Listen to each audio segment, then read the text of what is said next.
This is a special report from ABC News Digital.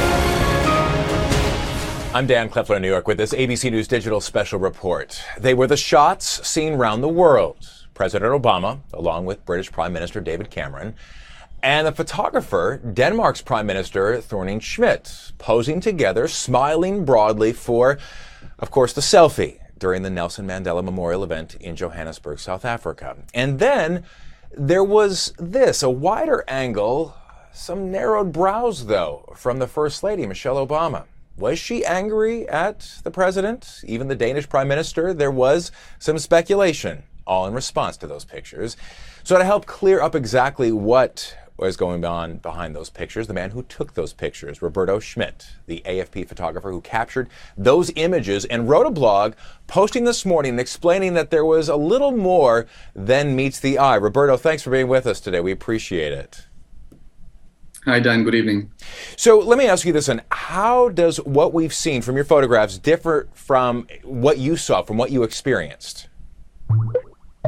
Well, I think there's just like a overblown buzz on what Michelle Obama was feeling, which really nobody really knows, right? But minutes before this happened, she was, happily speaking with Cameron, with the Prime Minister Cameron. So I didn't see anything that would lead you to think that, she was mad about it or whatever. But I think that's a question that, it should be asked to her, not me. I cannot say. When you were there and you actually saw the event that was taking place and a lot of activity was going on, and now that you're looking at the pictures, do you have a different response or interpretation from that moment and now?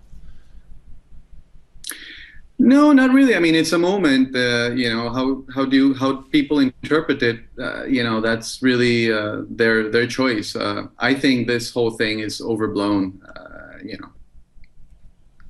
Let me ask you this, because you wrote today, and I want to just play or show a little bit about what you had said in response to this. Suddenly, this woman pulled out her mobile phone and took a photo of herself smiling with Cameron and the U.S. president.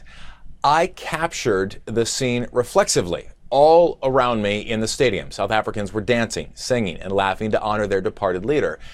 It was more like a carnival atmosphere, not at all morbid. The ceremony had already gone on for 2 hours and would last another 2. The atmosphere was totally relaxed. I didn't see anything shocking in my viewfinder. President of the United States or not, we are in Africa. And I wanted to ask you then, Roberto, about just that last statement there, we are in Africa. What do you mean by that? When in Africa, people celebrate the death they were celebrating the death of their leader with a very lighthearted, in a lighthearted way. They were dancing and singing. Maybe lighthearted is not the right word, but they were just very involved and very lively. So very different than how we do it, maybe in other countries. Africa, it was beautiful to see these people, how they celebrated, the passing of one of their leaders. Were you surprised? I mean, obviously, you know that you were catching a very special moment there, but were you surprised by how this has snowballed into so much attention? Yeah, absolutely. It's crazy. I don't know. I guess it says something about our society and what we focus on, what we choose to focus on. Yeah, it's a shame. As a news agency, that yesterday we moved on the wire like 500 images, and among those, there's some really nice images that capture, what South Africans, the way they were celebrating the passing of their leader. And it's a shame that a picture like this, kind of overshadows that. Let me ask you this as well, because there seem to be two veins that grabbed the attention. One was that the tight shot of the actual selfie itself, and then it was the wider shot that we've shown about the First Lady's response, her facial expression on there. There's been some debate, obviously, about the decision to take the selfie in the first place, that perhaps that was not the proper venue. But you're saying that given the atmosphere and given the kind of feeling that in fact, it's difficult to kind of see it that way. Well, I don't know. When you cover heads of state in different venues, whenever they're together, they speak, they greet each other, they talk to each other, they take that opportunity to talk, among themselves. And I think this was one of those times. Look, there was breaks in the ceremony, music breaks and stuff, and so I really didn't think it was that shocking. Let me ask you this, because obviously, and especially, as your job requires, you're capturing moments, and it could be an event such as yesterday's where it goes on 4+ hours.